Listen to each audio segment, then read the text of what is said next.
It's finally here. Mega Man but an RPG. In this video, we will be looking at both Legacy Collections that just released this past Friday, including everything from the Legacy Collections reveal to the game itself, without talking about the actual games. If you want to see the games themselves, go watch the million Let's Plays of the games that were just posted. Let's start with the Mega Man Battle Network Legacy Collection, Volume 1 out of 2. That name rolls right off the tongue. Anyway, we open up the game to find a message saying that Capcom had no idea people would get this pissed off at a game that they probably weren't even alive for, which is pretty funny. In case you aren't aware, there are some dialogues and characters that could get some people's panties in a bunch. I think some people overreact about dialogue like this, but this is a little ridiculous. We then get a taste of the coolest title theme of all time. Mega Man EXE introduces us to himself, and we are shown the selection of games we can choose from. The first Legacy Collection has Mega Man Battle Network 1, 2, 3 White, and 3 Blue, which is kind of like Pokemon, where they released the same game with some slight variations. The second Legacy Collection includes Battle Network 4 Red Sun and Blue Moon, Battle Network 5, Team Colonel and Team Proto Man, and Battle Network 6 Sea Beast Gregar and Falzar. Both games have a relatively similar UI. There's also the same dialogue from Mega Man EXE in both collections. However, there is a different title theme and splash of color on the title screen. In the PET menu, you can press the left shoulder button to get Mega Man EXE to say some dialogue, and the top face button to get him to stop. Also, if you pre-ordered the games, you could get 2 special skins for Mega Man EXE in the PET menu. You also get 4 arranged songs from the series. Loading into a game and choosing the network button in-game will allow you to play net battles and trade chips with other people when it wants to. We can also look through the gallery, which gives us all sorts of cool artwork.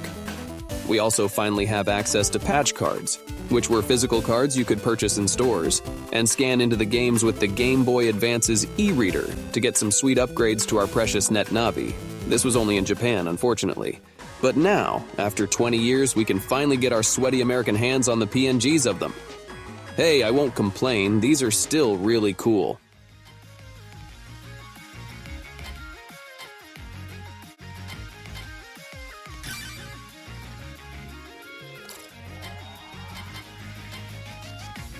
To think, 45 megabytes used to be the standard a few decades ago. Now we have terabytes upon terabytes of storage inside laptops. Also, within the gallery are a list of achievements that we can earn through playing the games, along with some music from the games, and mystery data, which show us cool artwork from events in the past. Now let's talk about the price of the games. If you were to buy the collections individually, it would cost you $80. Whoa. Now, if you were to buy both collections at the same time, the price would drop from a ransom price to a more reasonable video game price of $60. Lately, there has been a debate across the internet over if this collection is overpriced or not. I say yes and no. Yes, the price for the individual games are too much, but the price for buying both at the same time is reasonable.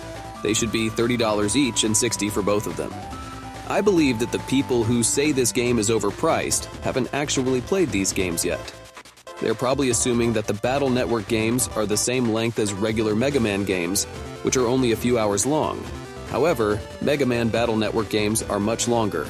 Battle Network 3 alone is around 40 hours long. The trailers for the collections were fairly good as well. We got a good amount of content teased to us since its announcement this past June. We weren't shown too much to have us lose interest, and we weren't shown too little of the collections to not care about them. So how did this game release overall? I think that they were a good entry in Mega Man's new age of re-releases. Capcom has seemed to do a lot of those recently. Who knows? Maybe they're trying to get people hooked on Mega Man so they can release a new game? All we can do is wait and see. Or I guess we could get a job at Capcom and see for ourselves. But that would take too much effort. I don't even have the effort to use my own voice. This is a text-to-speech bot. I hope you all enjoyed this review of Mega Man Battle Network Legacy Collections Volume 1 and 2. I plan on making more reviews and theories in the future. Stay tuned by subscribing and tell your cat about me.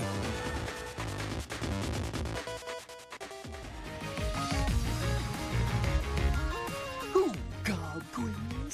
called quiz? It's quiz time! Come on and do it. Cha cha cha cha cha cha.